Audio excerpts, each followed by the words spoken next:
In today's video, we're going to take a look at weight and gravitational potential energy. First, though, we need to understand what gravity is. You can think of gravity as a force of attraction between two objects with the size of that force, depending on the mass of those two objects and how far apart those objects are. So for small objects like apples or even buildings, the gravitational force of attraction is so tiny it's as though it doesn't even exist because they both have relatively low masses.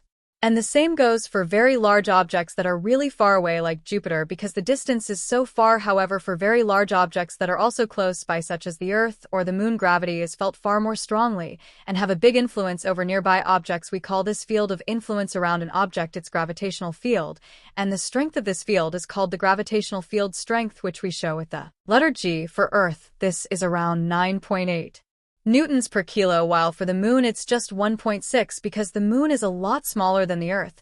So whenever an object comes into a gravitational field, it experiences a force of attraction.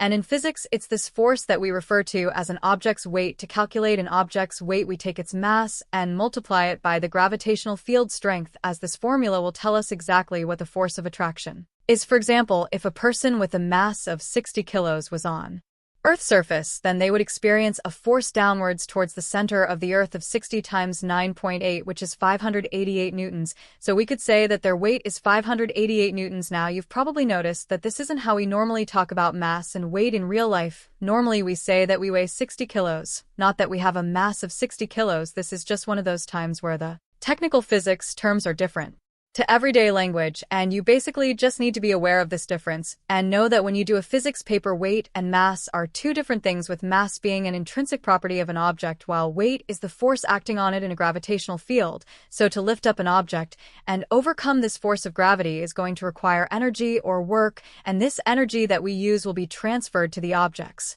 Gravitational potential energy. Store the formula for gravitational potential energy, which can be written as EP, is that EP equals mgh, or mass times gravitational field strength times height, with the units being kilos, newtons per kilo, and meters.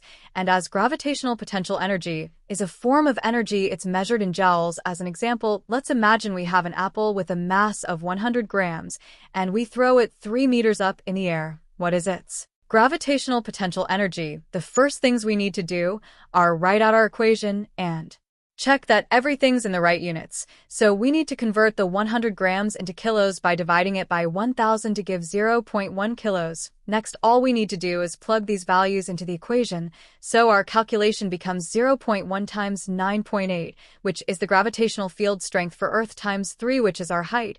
And this gives us 2.94 joules as our answer. Now, to very quickly recap, the key takeaways from this video are that gravity is a force of attraction between objects with the size of that force depending on the mass of those objects and how far apart they are. That weight is equal to mass times gravitational field strength, which is 9.8 newtons per kilo here on Earth.